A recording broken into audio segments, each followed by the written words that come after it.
पिछले भाग में हमने सीखा, कर्म से भागो मत, दूसरों के लिए जियो और अपने स्वभाव को पहचानो। आज हम गीता के चौथे अध्याय में चलते हैं। ये अध्याय थोड़ा रहस्यमय है। इसमें कृष्ण ने कुछ ऐसी बातें बताई हैं जो उन्होंने इससे पहले किसी को नहीं बताई थी। आज की 5 सीखें आपको बताएंगी कि भगवान कब कब और क्यों आते हैं और सच्चा ज्ञान कैसे मिलता है। आइए शुरू करते हैं भाग 4। मैं हूं आपका अपना और ये है आपका चैनल कृष्णा उपदेश। ये सीरीज़ है गीता के 5 ज्ञान। रोज़ सीखो, ज़िंदगी बदलो। रोज़ गीता की 5 सीख बिल्कुल आसान हिंदी में। सब्सक्राइब करें और बेल आइकन दबाएं। आइए शुरू करते हैं। पहली सीख, भगवान कब कब आते हैं। चौथे अध्याय में कृष्ण ने अर्जुन को अपना एक राज बताया। उन्होंने कहा, ये ज्ञान मैंने सबसे पहले सूर्य देवता को दिया था। अर्जुन चौंका और बोला, कृष्ण, आप तो अभी अभी पैदा हुए हैं और सूर्य तो करोड़ों साल पुराने हैं। ये कैसे हो सकता है। तब कृष्ण ने जो कहा वो गीता का सबसे बड़ा वादा है। उन्होंने कहा, जब जब धर्म की हानि होती है और अधर्म बढ़ता है तब तब मैं आता हूँ, सज्जनों की रक्षा के लिए, दुष्टों के विनाश के लिए और धर्म की स्थापना के लिए। सीख, जब भी जिंदगी में लगे कि बुराई बहुत बढ़ गई है, अच्छाई हार रही है, याद करो कि कृष्ण का वादा है वो ज़रूर आएंगे। शायद उसी रूप में नहीं जैसा हम सोचते हैं, लेकिन आएंगे ज़रूर। दूसरी सीख, ज्ञान कैसे मिलता है। कृष्ण ने बताया कि सच्चा ज्ञान कैसे मिलता है। उन्होंने कहा, ज्ञान तुम्हें 3 चीज़ों से मिल सकता है, श्रद्धा से, प्रश्न पूछने से और एक सच्चे गुरु से। श्रद्धा का मतलब अंधविश्वास नहीं है। श्रद्धा का मतलब है सीखने के लिए तैयार रहना। जो इंसान सोचता है कि मुझे सब पता है, वो कभी कुछ नया नहीं सीख सकता।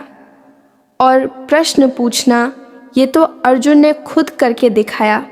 उसने कृष्ण से बार बार सवाल पूछे। कृष्ण ने कभी मना नहीं किया। सीख, अगर ज़िंदगी में कुछ समझ न आए तो पूछो। कृष्ण से पूछो, किसी बड़े से पूछो या खुद से पूछो, लेकिन पूछना बंद मत करो। जो पूछता है वही पाता है। तीसरी सीख, सभी रास्ते एक ही जगह पहुंचते हैं। कृष्ण ने एक बहुत उदार बात कही। उन्होंने कहा, लोग मुझे अलग अलग नामों से, अलग अलग रूपों में, अलग अलग रास्तों से पूछते हैं, लेकिन सब आखिर में मुझ तक ही पहुंचते हैं। ये बात आज की दुनिया के लिए बहुत ज़रूरी है। हम लड़ते हैं, मेरा भगवान सही, तेरा गलत, मेरा रास्ता सही, तेरा गलत। लेकिन कृष्ण साफ कहते हैं, जो जैसे मानता है मैं उसे वैसे ही स्वीकार करता हूँ। रास्ते अलग हो सकते हैं, मंजिल एक है। सीख, कभी किसी की आस्था का मजाक मत उड़ाओ। अगर कोई अलग तरीके से भगवान को मानता है तो उसका भी रास्ता सही है। अपने रास्ते पर चलो और दूसरों के रास्ते का सम्मान करो। चौथी सीख, कर्म और अकर्म का फर्क। कृष्ण ने एक और गहरी बात कही। कर्म क्या है, अकर्म क्या है, ये समझना बहुत मुश्किल है। कई बार जो दिखता है कर्म, वो असल में अकर्म है, और जो अकर्म लगता है वो असली कर्म है। मतलब, एक उदाहरण लो। किसी ने सैकड़ों लोगों को खाना खिलाया, लेकिन सिर्फ दिखावे के लिए। ये कर्म दिखता है, लेकिन इसका कोई फल नहीं। दूसरी तरफ किसी ने चुपचाप एक भूखे को रोटी खिला दी, किसी को पता भी न चला। ये अकर्म जैसा लगता है, लेकिन इसका फल बहुत बड़ा है। सीख, अच्छा कर्म करो, लेकिन बिना दिखावे के।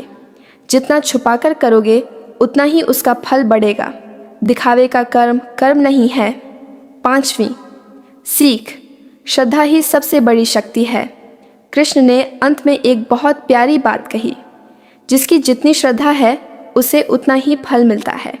मैं किसी को कम नहीं देता, इंसान खुद अपनी श्रद्धा से सीमित होता है। यानी भगवान किसी के साथ भेदभाव नहीं करते।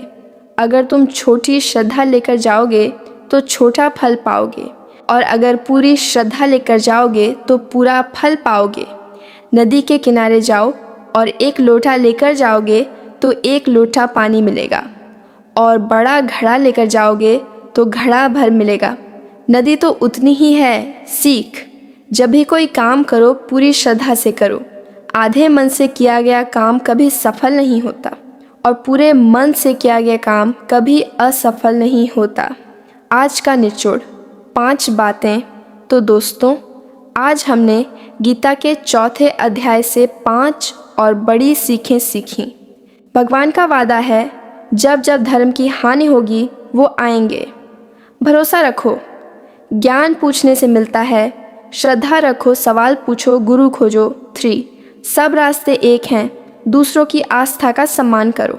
चुपर, दिखावे का कर्म व्यर्थ है, छुपाकर भलाई करो, वही असली कर्म है। फूकी, श्रद्धा ही शक्ति है, जितनी श्रद्धा उतना फल। आधे मन से कभी मत करो। अगर ये वीडियो आपको पसंद आई हो तो लाइक करें, शेयर करें और चैनल को सब्सक्राइब ज़रूर करें। और हाँ, बेल आइकन दबाना मत भूलिएगा। कल हम अगली 5 सीखें लेकर आएंगे। ये था आज का ज्ञान, गीता की 5 सीख भाग 4। उम्मीद है आपको कुछ ना कुछ ज़रूर मिला होगा। कल फिर मिलेंगे अगली 5 सीखों के साथ। तब तक प्रेम से बोलिए राधे राधे, जय श्री कृष्ण। ये है आपका अपना चैनल कृष्णा उपदेश।